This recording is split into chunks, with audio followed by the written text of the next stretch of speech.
For number 11, on a given day, 6,000 Norwegian krona are exchanged for $1,000. At that rate, how many US dollars can be exchanged for 1,200 Norwegian krona?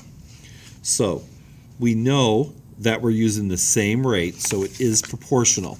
So we're going to set up a proportion using two ratios, and the ratios are going to compare the krona versus the dollars or the dollars versus the krona. We can put it either way as long as we're consistent going across.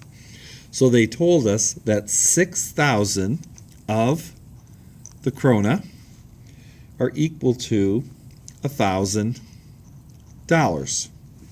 So then they want to know how many US dollars can be exchanged for 1,200 krona. So the 1,200 would have to go there. And this is going to be what we're going to need. So we're going to do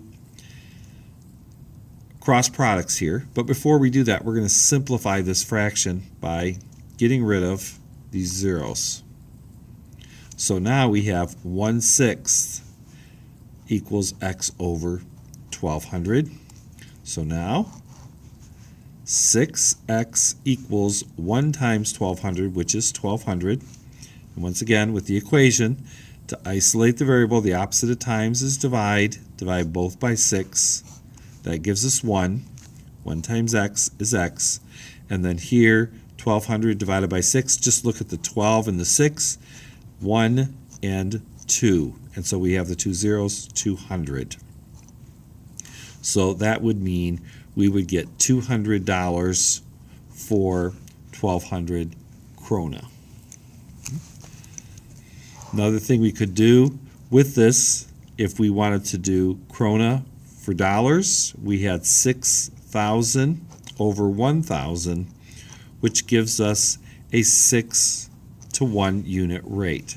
And so then we can tell if that's 6-to-1 and this is 1,200, we could also just go through and say this is going to be times 200, so this would be times 200. So our answer is going to be $200 for 1,200 krona.